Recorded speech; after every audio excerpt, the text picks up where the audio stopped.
Hello everyone and welcome to captain. तो यार आज वाली वीडियो के अंदर इतने अहम मुद्दे पे बात करने वाला हूँ, वो सभी एस्पिरेंट्स जिनके एग्जाम में इंग्लिश एज अ लैंग्वेज आता है, चाहे आप आगे CUET के लिए अपीयर हो रहे हैं, चाहे आपको IPMAT इंदौर देना है, चाहे आपको रोहतक देना है, जिपमैट देना है, या कोई भी अपना अंडर ग्रेजुएट लेवल का एग्जाम आपको देना है जहाँ इंग्लिश एज अ लैंग्वेज आता है।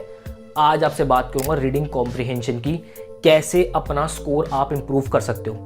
और CUET एस्पिरेंट्स तो इसको बहुत ज़्यादा ध्यान से समझे। आपके एग्जाम में जो सबसे ज़्यादा डोमिनेट करेगा वो आपका रीडिंग कॉम्प्रिहेंशन ही करेगा।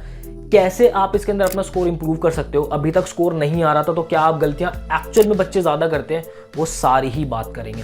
तो आपने अभी तक अगर चैनल सब्सक्राइब नहीं किया है तो सबसे पहले चैनल को आप सब्सक्राइब कर लीजिएगा, साथ ही साथ बेल आइकॉन भी प्रेस कर दीजिएगा, क्योंकि हम आपके लिए ऐसी ही प्यारी वीडियोस बनाते रहते हैं और आप इसको आगे मिस ना कर दें। तो यार अब आगे बढ़ते हैं, समझते हैं कि एक्चुअल में ये रीडिंग कॉम्प्रिहेंशन है क्या। मैं इसको थोड़ा सा अगर ध्यान से आपको समझाने की कोशिश करूं तो रीडिंग कॉम्प्रिहेंशन ना अपने आप में ही एक आर्ट है, एक स्किल है। और जितना अच्छा आपका रीडिंग कॉम्प्रिहेंशन होता है, आपका एनालिटिकल स्किल जो है वो उतना ही ज़्यादा इंप्रूव होता है। मतलब कहा तो ये भी जाता है कि reading comprehension is directly proportional to the analytical skills. मतलब कि यार यहाँ पे आपको करना क्या होता है, ध्यान से समझो। आपने एक सिचुएशन पढ़ी, सिचुएशन एज इन आपने एक पैराग्राफ पढ़ा, जो भी आपको ऑथर ने दिया है वो किस माइंडसेट से उस बात को कह रहा है, आपने सबसे पहले उसको पढ़ा, उसी माइंडसेट को आपने समझने की कोशिश की जिस माइंडसेट से ऑथर ने लिखी है, फिर उसके बाद आप उन क्वेश्चंस का आंसर करते हो। तो मतलब आप इसको ऐसे समझो, जब आप एक अच्छी रैंक पर आते हो तो आपको क्या है, सामने आपकी सिचुएशन होती है, आप उसको बहुत डेप्थ के अंदर समझने की कोशिश करते हो और एक बेटर डिसीजन लेते हो। तो रीडिंग कॉम्प्रिहेंशन अगर आपकी अच्छी है तो आप एक अच्छे डिसीजन मेकर भी बनते हो। तो यार रीडिंग कॉम्प्रिहेंशन को सिर्फ अपने एग्जाम पॉइंट ऑफ व्यू से ही इंप्रूव करने की मत सोचना, आप इस तरीके से पढ़ने की कोशिश करना कि आपकी सीधा एनालिटिकल स्किल्स पे काम करे। अब इसके अंदर सबसे पहले जो मेजर इश्यूज आते हैं रीडिंग कॉम्प्रिहेंशन के अंदर, मैं आपकी उसकी बात कर लेता हूँ। यार देखो, अभी जो सबसे बड़ा चैलेंज हमारे हाथ में है ना, वो ये है कि पहले क्या होता था, या हमने स्कूल लेवल्स तक किया गया है, वहाँ पर हमारे pass on paper reading comprehension होता था, उसके अंदर हम पेंसिल से मार्क कर लेते थे, इंपॉर्टेंट वर्ड्स मार्क कर लेते थे, जो भी सिचुएशन होती थी हम उसको मार्क कर लेते थे। अब क्या है, जब हम एंट्रेंस के लिए अपीयर हो रहे हैं, सामने है कंप्यूटर, वहाँ कैसे मार्क करें, ये सबसे बड़ा चैलेंज है। CBT मोड के अंदर आके आपको RC को कैसे हैंडल करना है, बहुत बड़ा चैलेंज है। अब इसके सॉल्यूशन पे आने से पहले एक बात मैं आपसे कर लेता हूँ कि रीडिंग कॉम्प्रिहेंशन में आपसे पूछता क्या है। देखो, आपसे सबसे पहले डायरेक्ट क्वेश्चन पूछ लेता है। डायरेक्ट क्वेश्चन एज इन के फॉर एग्जांपल मान लो ऑथर बता रहा है कि मेरा एक दोस्त था जिसका नाम था छोटा भीम, जो कि ढोलकपुर में रहता था। मेरे दोस्त का एक बहुत अच्छा दोस्त भी था जिसका नाम राजू था। मेरे छोटा भीम जो दोस्त था उसको लड्डू बहुत पसंद थे, उसकी जब भी लड़ाई हो जाती थी तो वो उससे पहले लड्डू खा लेता था। तो उसने एक आपको स्टोरी बता दी। अब उसने आपसे डायरेक्ट क्वेश्चन पूछ लिया कि भाई छोटा भीम कहाँ रहता था, आपने आंसर कर दिया ढोलकपुर, ठीक है। उसके बाद आपसे जो क्वेश्चंस बनते हैं वो बनते हैं कि ऑथर की टोन कैसी है। अब यहाँ पे आप देखोगे कि ऑथर की टोन कैसी रही है, थोड़ी सी नैरेटिव रही है, वो एक स्टोरी टेलिंग बता रहा है कि मेरा एक दोस्त अपने एक स्टोरी की तरह उसको बता रहा है, ठीक है। आपसे वो क्वेश्चन पूछ लेता है कि उसका क्रक्स क्या है, पूरी जो भी बात कही है उसका क्रक्स क्या है, उससे आपने क्या इन्फर किया है ये बता दो, ठीक है। कुछ वर्ड्स आपको दे देगा कि इस वर्ड का सिनोनिम क्या होगा, इसका एंटोनिम क्या होगा। तो इस टाइप के आपसे क्वेश्चंस पूछे जाते हैं। अब सीधा सीधा ये तो हमने बात कर ली कि क्या पूछता है, क्या मेजर प्रॉब्लम है। अब चलते हैं उसके सीधा सीधा सॉल्यूशन पे। यार देखो, जब भी आप रीडिंग कॉम्प्रिहेंशन सॉल्व करते हो, सबसे पहले उसका असेसमेंट करना शुरू करो। असेसमेंट से मेरा क्या मतलब है, आप जैसे ही आपके पास कॉम्प्रिहेंशन आए, आप ये देखो कि उसके अंदर क्वेश्चंस कितने पूछ रहे हैं। आपने देख लिया कि भाई 6 क्वेश्चन 7 क्वेश्चन जितने भी क्वेश्चन पूछ रहे हैं। अब उसके अंदर आप ये देखो कि इसके अंदर पैराग्राफ कितने दिए हैं, क्या एक ही पैराग्राफ के अंदर सब कुछ पूछा या 2-3 पैराग्राफ दिए। इससे होता क्या है, हमारा ना ब्रेन थोड़ा सा एक्टिव हो जाता है कि अच्छा इतना बड़ा पढ़ना है, 6-7 क्वेश्चन इसने मुझसे पूछे हुए हैं और इसकी मैं बात करूंगा। और सबसे पहले आपको क्या करना होता है, आप क्वेश्चन पे थोड़ी सी नज़र मार लिया करो। मैं ये तो नहीं कहूँगा कि डेप्थ में उसको देखो, बस स्क्रीन के ऊपर आपने नज़र मार लिया कि अच्छा ऐसे ऐसे क्वेश्चन पूछ रहा है, ठीक है। फिर जब आप उसको जब आप पैसेज को रीड करते हो तो आप ये देखना शुरू करोगे किस जॉनरे का है। अब यार देखो, जॉनरे को समझना ना बहुत ज़्यादा ज़रूरी है। ये जॉनरे है क्या, रीडिंग कॉम्प्रिहेंशन आपसे डिफरेंट जॉनरे से आता है। मतलब कि आपसे कभी आर्ट एंड कल्चर का आ जाएगा, आपसे फिलॉसफी की बात पूछ लेगा, आपसे साइंस एंड टेक्नोलॉजी की बात पूछ लेगा, आपसे स्पोर्ट्स पूछ लेगा, आपसे हिस्ट्री पूछ लेगा, आपसे पॉलिटी पूछ लेगा। ये सारे जॉनरे हैं। मतलब कि और ये आपकी कॉम्प्रिहेंडिंग एबिलिटी और जॉनरे जो है ना, ये साथ चलने में बहुत ज़्यादा ज़रूरी है। इसको समझते हैं, मानते हैं कि हमारे पास वाई एक्सिस पे है कॉम्प्रिहेंडिंग एबिलिटी। कॉम्प्रिहेंडिंग एबिलिटी से मेरा मतलब है कि आप पढ़ के समझ कितना पाते हो।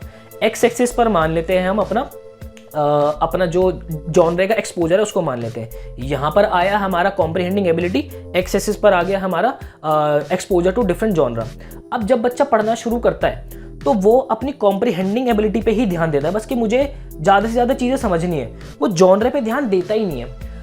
आपने मान लो कुछ आप कॉम्प्रिहेंडिंग एबिलिटी बढ़ा रहे हो, अब बढ़ाने के लिए कुछ ना कुछ तो पढ़ोगे। तो मान लो हल्का सा आपने जो है 2-3 जॉनरे को टच कर दिया, तो आप ये देखो कि आपके पास एरिया कितना कवर हुआ। आपके पास एरिया जो है ये कवर हुआ है, ठीक है। वहीं अगर आपके दिमाग में ये है कि मुझे कॉम्प्रिहेंडिंग तो बढ़ानी ही है, साथ ही साथ मुझे जॉनरे को और बढ़ाना है, मुझे डिफरेंट जॉनरे के टेस्ट चाहिए, तो आपके पास एरिया देखो कितना आसान आ गया। ये पूरा एरिया आपके पास आ गया।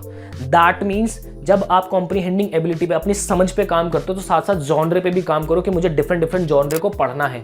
उससे होगा क्या, हर एक जॉनरे के डिफरेंट कीवर्ड्स होते हैं, आप उसकी वोकैबुलरी से फेमिलियर हो गए, तो आपको नहीं पता कि एग्जाम के अंदर कौन सा किस जॉनरे का आपके पास जो है आरसी आ गया, तो आप बहुत फ्रेंडली अगर उस जॉनरे से हो तो आप इजीली उसको कर ले जाते हो।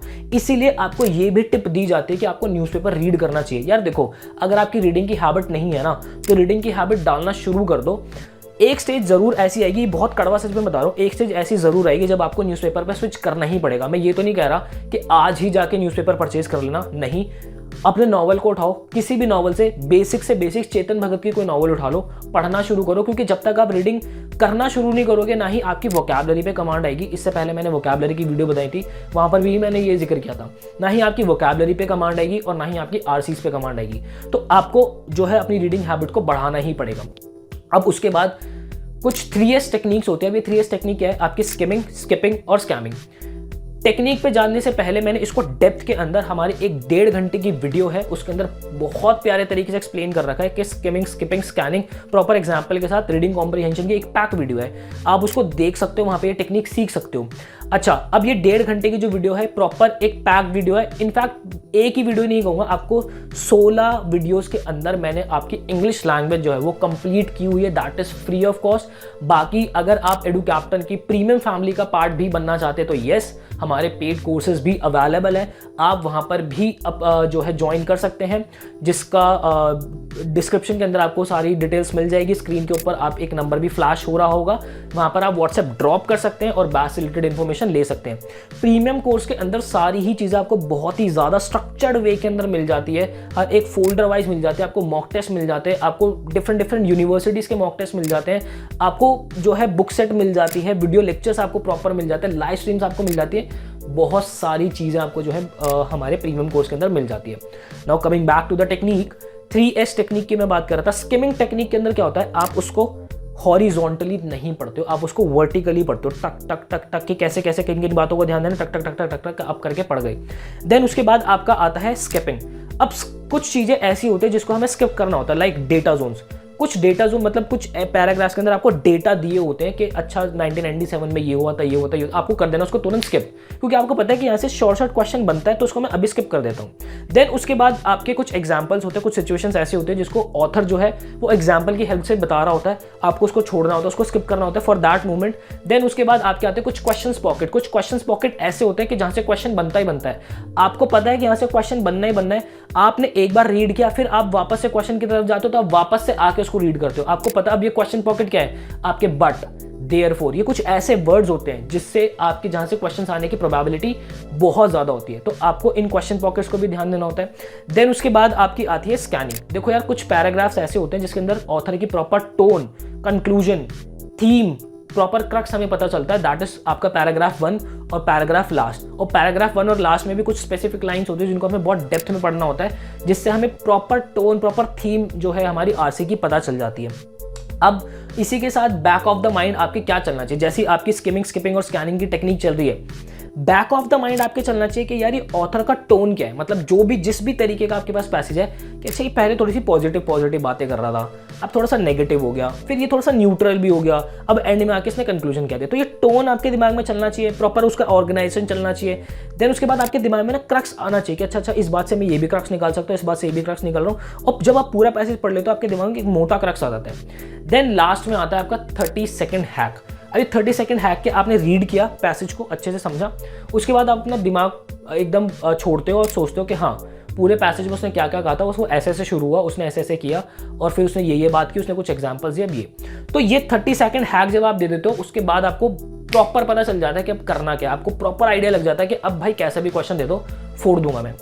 इसी के अंदर सबसे अहम चीज निभाती है आपकी रफ शीट। ये एक ऐसी मैं आपको रामबाण दे रहा हूँ रफ शीट, ये आपका प्रोसेस ऑफ एलिमिनेशन या प्रोसेस ऑफ लोकेशन करने में आपको बहुत ज्यादा हेल्प करती है। मतलब होता क्या है, हमें पता चलता है कि हाँ ये बात मैंने पैसेज में पढ़ी थी यार, कहीं ना कहीं कहाँ पढ़ी थी पता नहीं, बहुत ज़्यादा समय निकल गया, वापस से उस पैसेज को रीड कर रहे हो। ऐसे में क्या होता है कि आप पैसेज में से जैसे आप बढ़ते रहते हो आप उसके अंदर से कुछ ना कुछ वर्ड्स अपनी रफ शीट पे लिख रहे होते हैं। लाइक मान लो कि एक आरसी के अंदर आपके 3 पैराग्राफ है, तो पहले पैराग्राफ के अंदर आपने कोई 3 इंपॉर्टेंट वर्ड जो है अपने रफ शीट पे लिख लिए, फिर दूसरे पैराग्राफ में से भी सिमिलरली आपने ऐसे किया, तीसरे से भी और चौथे से भी, जितने भी आपके पैराग्राफ है उसके अंदर से आपने अपने जो है वर्ड्स लिख लिए। अब जब आप क्वेश्चन पे आते हो या क्वेश्चन आपको ये लगता है कि हाँ ये मैंने पढ़ा था, तो आप सीधा उन वर्ड्स के ऊपर ध्यान देते हो कि हाँ ये मैंने किस पैराग्राफ के अंदर पढ़ा था और सीधा आप जो है उस पैसेज के अंदर लोकेट कर जाते हो।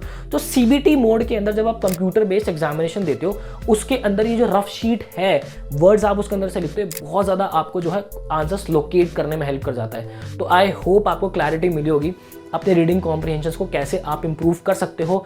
जॉनरे को डिफरेंट जॉनरे को लास्ट टिप दे रहा हूँ, डिफरेंट जॉनरे को पढ़ना शुरू करो, नहीं पढ़ोगे तो बात नहीं बनी होगी।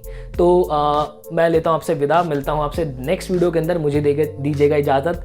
Till then bye bye, take care, और याद रखना रियाज ही राज है।